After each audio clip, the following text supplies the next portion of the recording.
So here we are. We're going to start now our 12th episode. We've been going through all these references to this title Muhammad, and we found an enormous amount of other names that are odd that we talked about and that are in the Qur'an. We're going to come up now with another name, and this I understand is huge.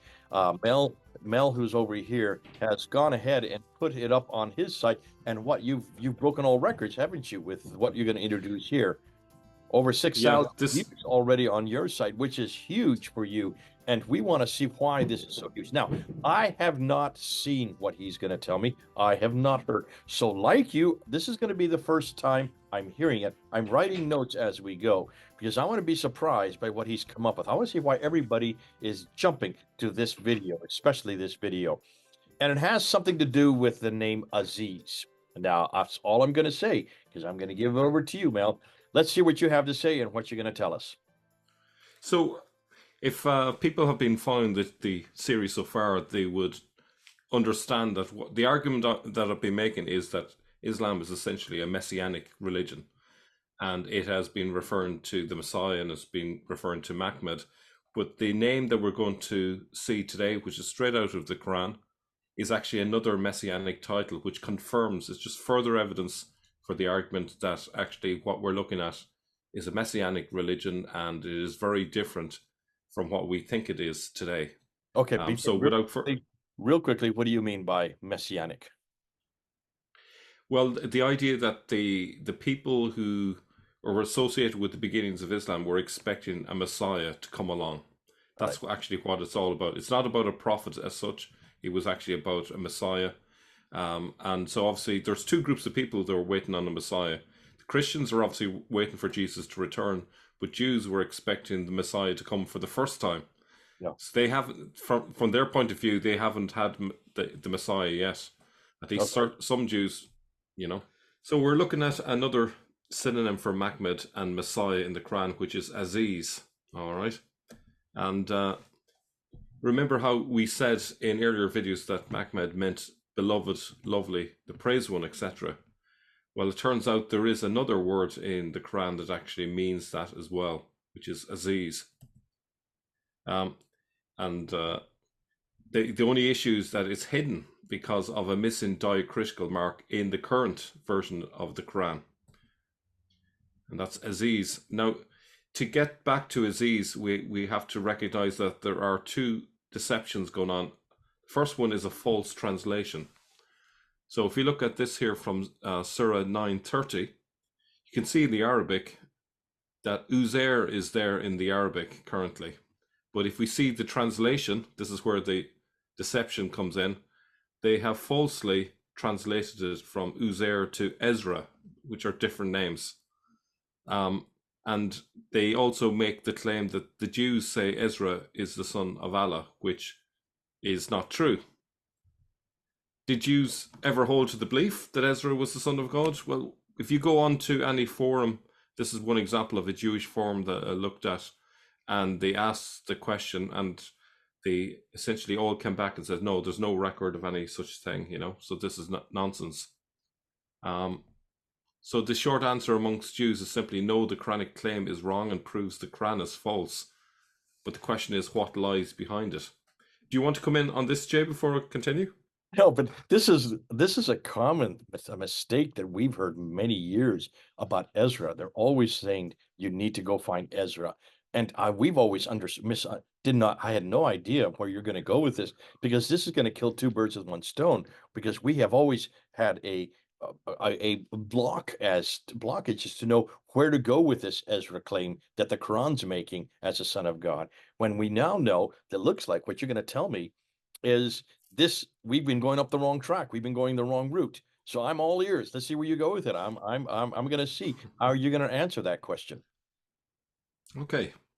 So deception number 2 is hide a word in plain sight by losing a diacritical mark. Now, this deception could be intentional or it could be accidental, but if we were to trust the Islamic tradition that says that everything was preserved through the oral tradition, none of this should have happened if they all know exactly what the words in the Quran are through the oral tradition. So this should not be happened, but it has happened. So Can you spot the difference, Jay, between these two words? Well, yes, there is a dot of what should be Azir. It's now Aziz. There's a dot above the last letter on the left, and that should not be there. Exactly. Now, the word as it stands today in the Quran, if you look at the Hafs Quran, you have Uzair, but actually, if you put a dot above what is the Ra now, it becomes Aziz, totally different word. Now, this is from A.J. Juice's paper, his recent paper called Iran's Poison Arrows, and he says in Arabic, Uzair is, as you can see there, Uzair as it's spelt in Arabic, but if it was marked incorrectly, now he amusingly spelt incorrectly wrong to make a point. We can recognize the word incorrectly there, even though it's spelled very incorrectly. He says it can read Aziz if you put that dot above it. Now, interestingly, it means beloved, holy, or praised, which is a familiar term used in context in the appearance of the Messianic Mahmed. So we've seen this already. When we looked at Mahmed and what it means, these are the meanings that is connected with Mahmed. Now, it should be pointed out, Aziz also has other meanings as well, like strong, but it does carry that meaning, and, you know, beloved, holy, praised one, etc.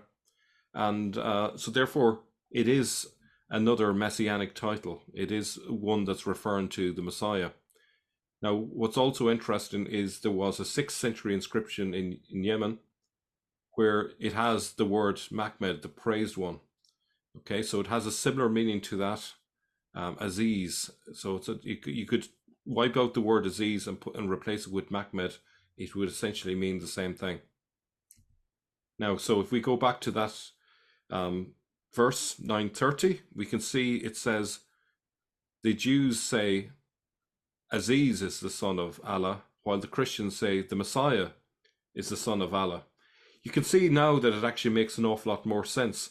You've got two alternative messianic titles, Aziz and Messiah. So all it's saying there is the Jews are using one particular title, Aziz, and the Christians are using the word Messiah. So it's kind of like this. You say tomato, I say tomato. The Jews say Aziz is the son of Allah, while the Christians say the Messiah is the son of Allah. Aziz has the equivalent meaning to Mahmed and to Messiah. Aziz and Mahmed are interchangeable words. Jews say the word Aziz or Mahmed when they mean Messiah, whereas Christians use the word Messiah typically. This might indicate that according to the Quran that the Mahmed movement is principally Jewish and not Christian. This doesn't preclude the possibility of cultural appropriation of the word Mahmed and linking it with the crosses found on coins in the 7th century. So what you have in the Quran is a suggestion that the word Aziz is a Jewish term for the Messiah that they're using. But we also see that the leaders were putting Mahmed on the coins as well. And these very likely were Christians because of the crosses. So there's kind of there's a definite messianic, message there in that passage. Now, the problem with all of that is this is kind of just using a bit of intuition. We're just recognizing that if we just put a dot over the word, we see it becomes Aziz, and it actually makes more sense now. So the question is, can we prove that Aziz was the original word and not Uzair or even Ezra? Now, luckily for us, we did get evidence in an early manuscript, and I got a message from Odin Lafontaine. He said, I've just reviewed manuscript Wettstein to 1913, one of the oldest and most complete manuscripts containing approximately 85% of the Quran. He says its dating is challenging due to extensive rewriting. You might be familiar with it. It's an invaluable resource that offers insights into the Quran's development. The manuscript includes very old folios, potentially from the late 7th century, based on the calligraphy style, and others written later resembling the Kufic script. Diacritical marks are inconsistently applied, often missing, with some added later, similarly for the vocalization marks. I think a key thing here, because I can sort of anticipate what the pushback might be on this. I think it's more explainable if dots are left out where the word is obvious. But what is not explainable if the word is meant to be uzer and someone goes and intentionally puts a dot above the word? That doesn't make sense, especially if uzer was the intended word. I can certainly allow for people forgetting to put a dot above a word, but what I can't understand is someone intentionally putting a letter where it shouldn't be. But with that out of the way, he mentions that this manuscript can be found at this location. And here's a little bit more information about it. But let's go and have a look at the manuscript, the folio. And if we zoom in, then we can see that there's a dot there. So if you look at the little yellow rectangle, there's a red dot to the left of it, and just to the right of that you'll see a dot, and that's the part that gives you the Z letter. So you have Aziz. There's a gap between the two parts of the word, but it actually reads Aziz. Do you want to come back on that, Jay?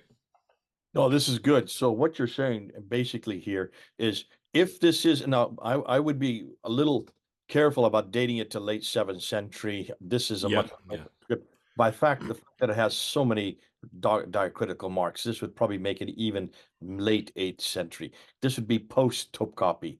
The Topkapi is starting to introduce the red dots, and that's mid 8th century. I would post this late 8th century. So I wouldn't agree with Odon on that. I'm not sure where Odon is even coming up with that date. Nonetheless, this is 8th century, so it's one of the earliest manuscripts. What we're more interested in, the red dots are probably later. This is not a red dot we're looking at, though. Notice these are part of the original script.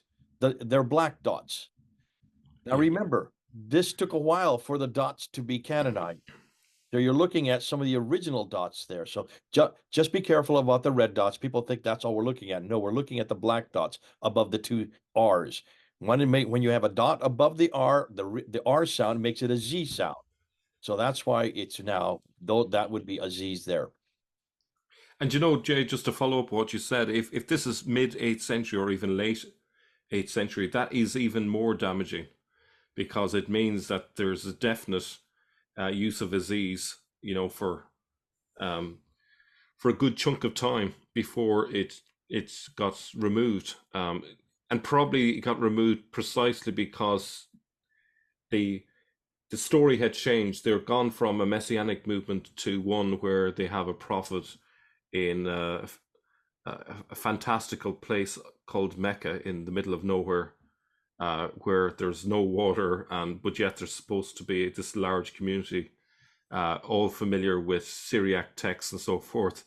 So Well, it's that's a whole obviously nother discussion, and that's it is. discussion you and I have had, and that is that almost even this manuscript, these manuscripts would have been under the control of the Ottomans from the late 13th century, early 14th century on. So they would have had access to all of these. They could have expunged that dot. The fact that that's not expunged suggests clearly that that was the way it was intended. What we need to do is we need to go to the other manuscripts, the Topkapi, the Samarkand, the Ma'il, anyone that has chapter 9, verse 30, and see if that dot is there. I would suggest it's not, because that's pre-dotting.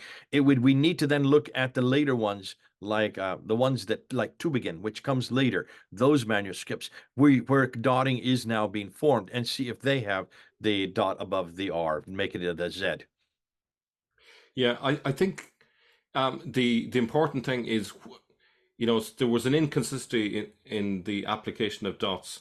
I suppose the key thing is which would have come first in terms of what was the intentional word to begin with. I would suggest that uzer makes no sense. Aziz in the context makes more sense. So that was the word that was intended. And if the dot got lost over time, that's probably through scribal error.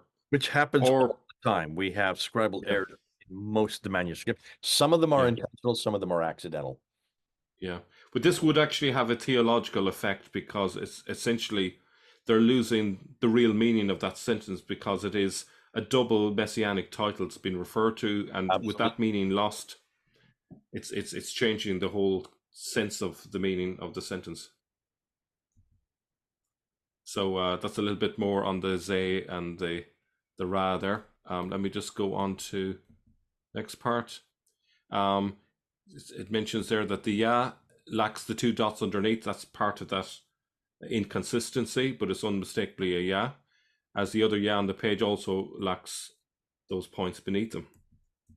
And I want to just finish by thanking Odin for helping us with that, with all of that information. So thank you, Odin.